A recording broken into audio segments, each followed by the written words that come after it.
আজকে আলোচনার প্রথম বিষয় যেটা শুরু করি আলোচনাটি সেটা হলো লোকসঙ্গীত এবং গণসঙ্গীতের আন্তঃসম্পর্ক।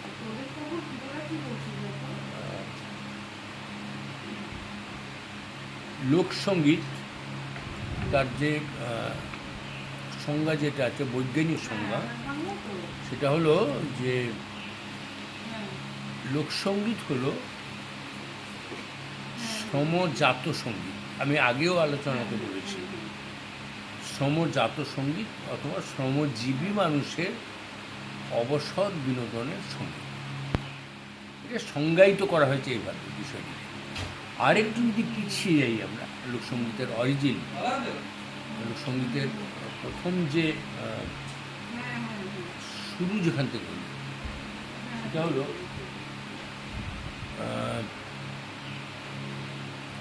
প্রকৃতির বিরুদ্ধে মানুষের যে লড়াই, তার অস্তিত্ব রক্ষার জন্য প্রকৃতির বিরুদ্ধে মানুষকে লড়তে হয়েছে। একটা যখন গাছের গুঁড়িকে ঠেলে নিয়ে যেতে হয়েছে ঘর বানাবার জন্য, কোথাও তাকে নৌকো বাইতে হয়েছে, কোথাও তাকে কুয়া খুঁড়তে হয়েছে জলের সন্ধানে। তাহলে এই প্রকৃতির বিরুদ্ধে মানুষের যে লড়াই, তার অস্তিত্ব রক্ষার জন্য তার থেকে যে উদ্ভূত সুর, সেটা হলো লোকসঙ্গীত। পৃথিবীতে লোকসঙ্গীত এই শব্দটির সৃষ্টি হতে অনেক পরে হয়েছে, কিন্তু লোকসঙ্গীতের সৃষ্টি সেটা কিন্তু ভাষা সৃষ্টিরও আগে। মানুষের মুখে তখন ভাষা ছিল না, তখন কিন্তু তার সঙ্গীত সৃষ্টি হয়েছে। এক মিনিট পজ। মানুষের প্রথম যে তার সঙ্গীত সৃষ্টি হলো সেটা কিন্তু ওই যখন গুহাবাসী মানুষ, প্রায় নগ্ন মানুষ, তখন পুরোটা সে মানুষ হয়েও তো ওখানে তো ওঠেনি। তখন হোমোসেপিয়ান্সে মানুষের মাঝখানে তার অবস্থান, পুরো সিদ্ধানাটা তখন সোজা হয়নি, তার একটু ঝুঁকে হাঁটে। সেই মানুষ সে পাথরের অস্ত্র নিয়ে পশু শিকারের আগে সংঘবদ্ধভাবে সবাই যখন মুখে টা চিৎকার করে পশুকে ভয় পাইয়ে দেওয়ার জন্য একসঙ্গে সবাই চিৎকার করে ধাওয়া দিত পশুর দিকে, সেটা তার প্রথম সঙ্গীত। প্রথম সঙ্গীত কিন্তু এইভাবে সে সৃষ্টি করল। এবং অদ্ভুতভাবে সেই সঙ্গীতের মধ্যে একটা ছন্দ ছিল। ছন্দ ছিল কেন? যে সেই প্রক্রিয়াটা ছিল সংঘবদ্ধ। তখন কিন্তু একক কোনো কিছু মানুষের করার কিন্তু সময় আসেনি। তখন মানুষ যা কিছু করে সংঘবদ্ধভাবে করে। ওই যে একসঙ্গে হো বাহা করতে করতে তারা দিল সকলে, তারপরে একটা ছন্দ না থাকলে কিন্তু একসাথে সবাই চিৎকারটা করতে পারবে না, পশু ভয় পাইবে দেওয়ার জন্য। এইভাবে আস্তে আস্তে মানুষের জীবনের নানা গতি প্রকৃতি পরিবর্তন হতে থাকলো। আস্তে আস্তে সে আগুনের ব্যবহার শিখলো, ধাতুর ব্যবহার শিখলো, সে একটু একটু করে আধুনিক হতে চাইল, তার অগ্রগতি করতে থাকলো, তার জীবনযাপনের পোশাক পরতে শিখলো। কিন্তু এই লড়াইটা তার আরও কিন্তু বহুমুখী হলো। যখন সে কর্মের বিভাজন হলো, নানা রকম কাজ যখন সে করতে শিখলো, তখন তার লড়াইটা আরও বহুমুখী হলো, গানও বহুমুখী হলো। তাহলে শ্রম তার সঙ্গে গান সম্পৃক্ত হয়ে গেল একদম। শ্রম মানে হচ্ছে যৌথ শ্রম। যৌথ শ্রম মানে তাদের একটা ছন্দ চাই, রিদিম চাই। হ্যাঁ, চিরাকুটি চিরাকুটি মূল গাছের তলেতে, ও দিদি কুটুম আইসাছে বাড়িতে। এই তালটা এত যে জানে যে ঢেঁকির পাট দেওয়ার গান, ঢেঁকির তাল, যে ঢেঁকি দেখেছে মনে করে দেখো। হ্যাঁ, চিরাকুটি চিরাকুটি মূল গাছের তলেতে, ও দিদি কুটুম আইসাছে বাড়িতে। এই যে ঢেঁকিতে পাট দিচ্ছে দুটো মেয়ে, আর ঢেঁকি গোড়ায় বসে আছে একটি মেয়ে, এই ছন্দটা যদি না থাকে তাহলে একসাথে পাট দিতে পারবে না দুটো মেয়ে। আর যে ঢেঁকির গোড়ায় বসে আছে সে ধানটা কাচিয়ে দিতে পারবে না ওই ফাঁকে, মানে যখন ঢেঁকির উপরে উঠছে। তাহলে এই শ্রমটার সাথে এই গান ওই শ্রমের প্রয়োজনই সেটা একটু করে সৃষ্টি হবে। কারণ তো আমাদের উড়িয়া কল মিস্ত্রিরা যে গান যখন কল বসাবে, এখন তো সব হাইড্রোলিক প্রেশারে বসে, তখন ওই ঘুরে ঘুরে ঘুরে ঘুরে ঘুরে ঘুরে ঘুরে ওই কল পাইপকে নিচে বসাতে হবে।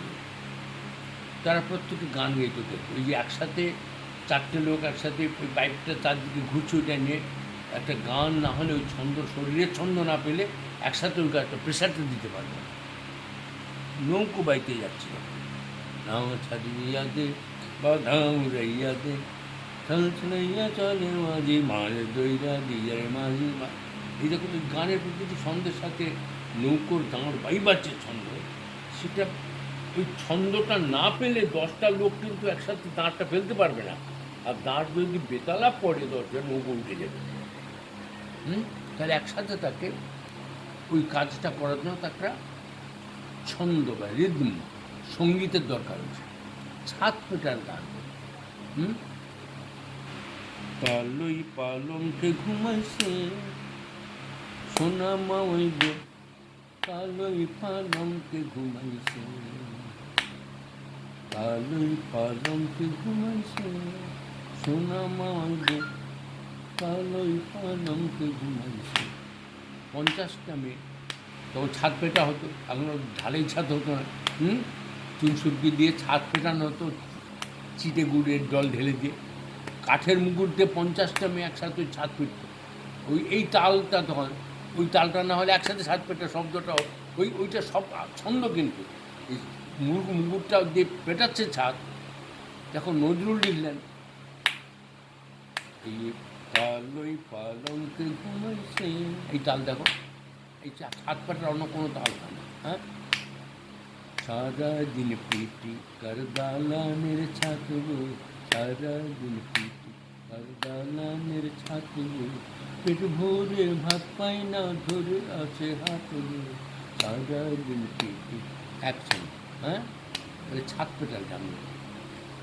তো প্রতিটি শ্রমের সাথে তার গান অনিবার্যভাবে সম্পৃক্ত, যে কোনো ধরনের শ্রম, যৌথ শ্রম। তার সঙ্গীতটা হচ্ছে আসলে যৌথ শ্রমের সাথে সম্পৃক্ত। তাহলে এটা হলো যে লোকসঙ্গীত হলো প্রকৃতির বিরুদ্ধে মানুষের যে লড়াই, তার অস্তিত্ব রক্ষার জন্য।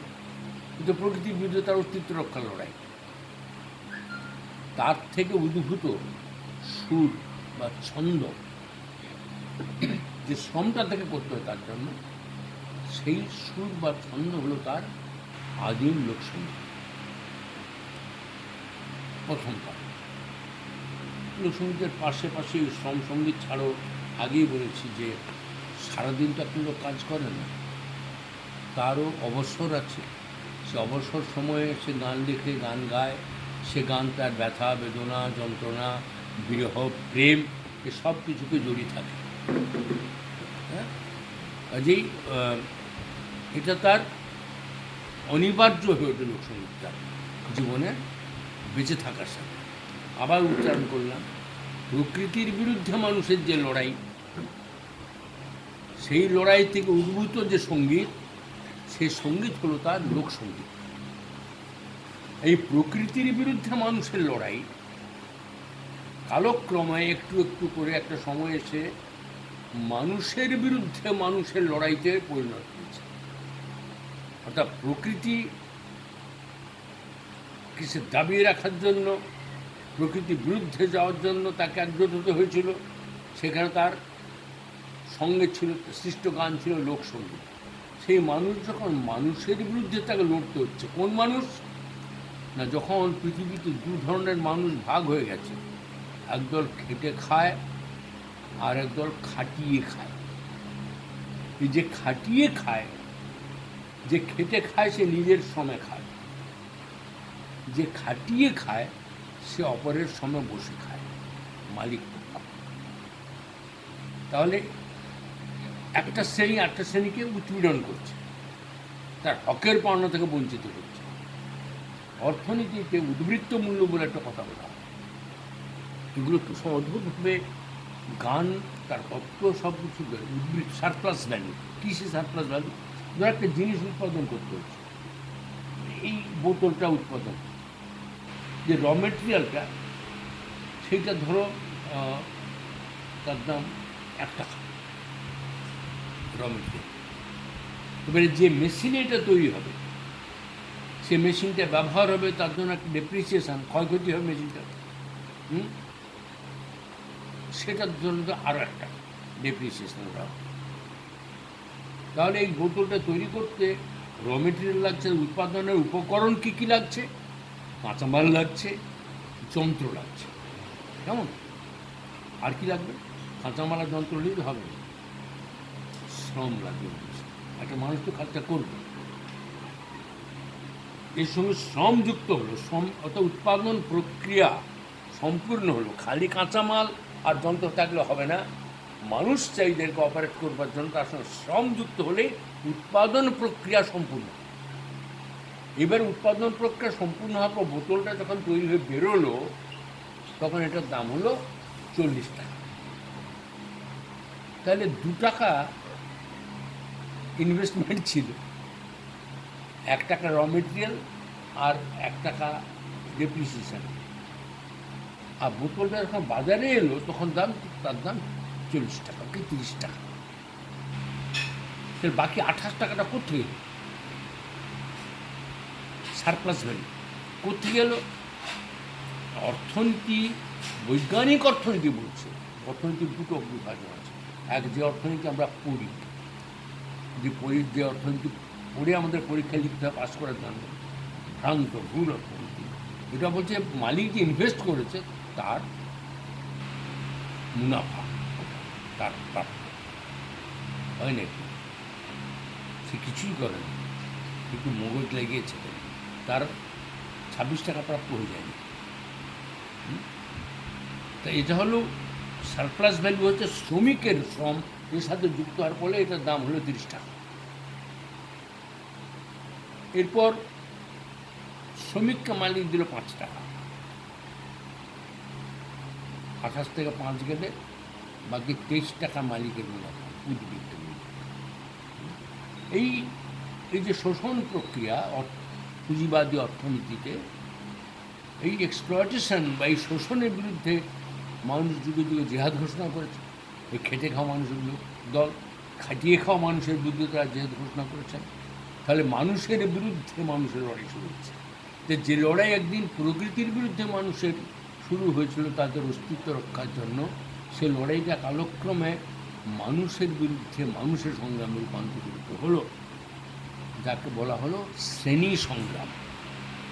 খেটে খাওয়ার শ্রেণী এবং খাটিয়ে খাওয়ার শ্রেণী উভয়ের ভিতরে সংগ্রাম। তাহলে মালিকের, মানুষের বিরুদ্ধে মানুষের যে লড়াই, তার থেকেও গান তৈরি হল। সব লড়াইয়েরই গান আছে, সে গানের নাম গণসঙ্গীত। আমি ব্যাপারটা আরেকবার পুনরায় বলি, প্রকৃতির বিরুদ্ধে মানুষের যে সংগ্রাম, যে লড়াই, তার থেকে উদ্ভূত সুর ছন্দ হলো তার লোকসঙ্গীত। এই প্রকৃতির বিরুদ্ধে মানুষের সংগ্রাম যখন কালের নিয়মে একটা সময় এসে মানুষের বিরুদ্ধে মানুষের সংগ্রামে রূপান্তরিত হয়, তার থেকে উদ্ভূত গান তার গণসঙ্গীত। অর্থাৎ গণসঙ্গীত হল লোকসঙ্গীতের আধুনিকতম রূপ। গণসঙ্গীত হল লোকসঙ্গীতের আধুনিকতম রূপ। এই গণসঙ্গীত শব্দটি, এটা সৃষ্টি হচ্ছে ধরো 1943 সাল। ভারতীয় গণনাট্য সংঘ, ফ্যাসিবাদী লেখক সংঘ জন্ম হলো, এবং সেই সময় সারা পৃথিবী জুড়ে সারা একটু পজ করবে যে বলছিলাম, কোথা থেকে থেমেছিলাম গো? লোকসঙ্গীত হলো, গণসঙ্গীত হলো, লোকসঙ্গীতের সংজ্ঞাটা আরেকবার বলেছিল। হ্যাঁ, আধুনিক, এটাকে আরেকবার বলবো। তাহলে আবার বিষয়টা পরিষ্কার করে বলি, সেটা হলো প্রকৃতির বিরুদ্ধে মানুষের যে সংগ্রাম যুগ যুগ ধরে হাজার হাজার বছর ধরে চলেছে, তার থেকে যে উদ্ভূত সুর বা ছন্দ, সেটা হলো তার লোকসঙ্গীত, সমসঙ্গীত। সেই প্রকৃতির বিরুদ্ধে মানুষের সংগ্রাম যখন কালের নিয়মে মানুষের বিরুদ্ধে মানুষের সংগ্রামে রূপান্তরিত হয়েছে, যাকে বলছি শ্রেণী সংগ্রাম, তার থেকে উদ্ভূত সঙ্গীত হলো গণসঙ্গীত। এই গণসঙ্গীত শব্দটির উৎপত্তি খুব বেশি দিন না, কিন্তু গণসঙ্গীত সে দীর্ঘকালে ধরো প্যারিকমিনের সময় তখন গণসঙ্গীত তৈরি, তারও আরও আগে যে কোনো এক্সপ্লয়টেশনের বিরুদ্ধে মানুষ যখন গড়ে উঠছে, মহাবিদ্রোহ, সাঁওতাল বিদ্রোহ 1855 সালে, তার সঙ্গীত আছে। যে কোনো বিদ্রোহ, সমাজের বিরুদ্ধে, শোষণের বিরুদ্ধে, বঞ্চনার বিরুদ্ধে যে কোনো বিদ্রোহ পৃথিবীব্যাপী এসেছে, তার সঙ্গীতের সঙ্গীত, এগুলি তার গণসঙ্গীত। কিন্তু গণসঙ্গীত নামকরণটা হলো কবে? সেগুলোকে একটি বই আছে, মহাবিদ্রোহের গানগুলো। সেখানে প্রায় 800 বছর না 1000 বছরের মহাবিদ্রোহের গানগুলি লিপিবদ্ধ করা আছে। বিভিন্ন আদিবাসী বিদ্রোহ, বিভিন্ন রকম বিদ্রোহ, সেগুলো সব আসলে কিন্তু গণসঙ্গীত। কিন্তু গণসঙ্গীত নামটা কবে তৈরি হলো না? গণনাট্য সংঘ তৈরি হওয়ার পর 1943 সালের 25শে মে বোম্বাই কনফারেন্সের ভেতর দিয়ে গণনাট্য সংঘের প্রথম সম্মেলনের মধ্য দিয়ে গণনাট্য সংঘ, ভারতীয় গণনাট্য সংঘ প্রতিষ্ঠিত হওয়ার পর এই ধরনের গানগুলির নামকরণ করা হলো গণসঙ্গীত। তার আগে কিন্তু গণসঙ্গীত শব্দটা ছিল না।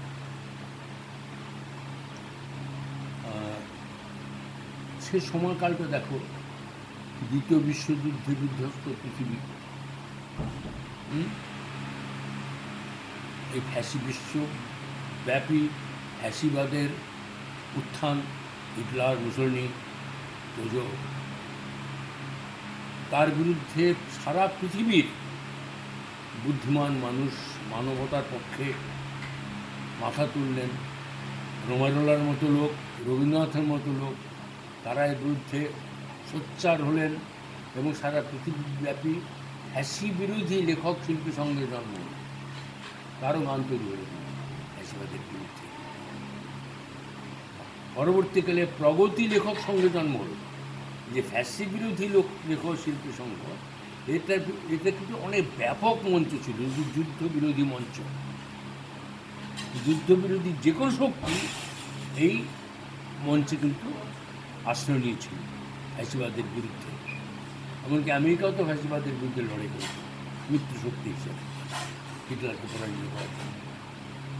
ইংল্যান্ড, সে তো মিত্র শক্তি হিসেবে দ্বিতীয় বিশ্বযুদ্ধে ফ্যাসিবাদের বিরুদ্ধে ছিল, রাশিয়ার পক্ষে ছিল মিত্র শক্তি। তারপর যখন প্রগতি লেখক শিল্পী সংঘের জন্ম হয়ে যেত, অর্থাৎ যত মানুষ তখন ফ্যাসিবাদের বিরুদ্ধে এসেছিলেন, ফ্যাসিবাদের পতন ঘটার ঠিক প্রাক মুহূর্তে এক শ্রেণী মানুষের মনে হলো যে এটাকে একটা অবয়বহীন জনগণের জটলা ব্যাপক যাতে না রেখে একটা কোনো নীতি আদর্শের ভিত্তিতে এই জনশক্তিকে সংগঠিত করা উচিত। প্রগতি লেখক শিল্পী সংগঠন, প্রগতি লেখক সংঘ, অর্থাৎ বামপন্থীদের একটা ভাব করল এবং তারা কিন্তু এই প্রগতি লেখক শিল্পী সংঘের ভেতর দিয়ে বাম সাংস্কৃতিক আন্দোলনের বিকাশ, তার যুগ সূচিত হল। ফ্যাসি বিরোধী লেখক শিল্পী সংঘ ছিল যুদ্ধবিরোধী একটা ব্যাপক মঞ্চ, প্রগতি লেখক সংঘ কিন্তু মোটামুটি বামপন্থী চৈতন্যে, বামপন্থী চিন্তা চেতনাতে বিশ্বাসী এক শ্রেণীর মানুষের সংগঠন তৈরি হলো, যার পেছনে কমিউনিস্ট পার্টি বা বাম দর্শন কাজ করে।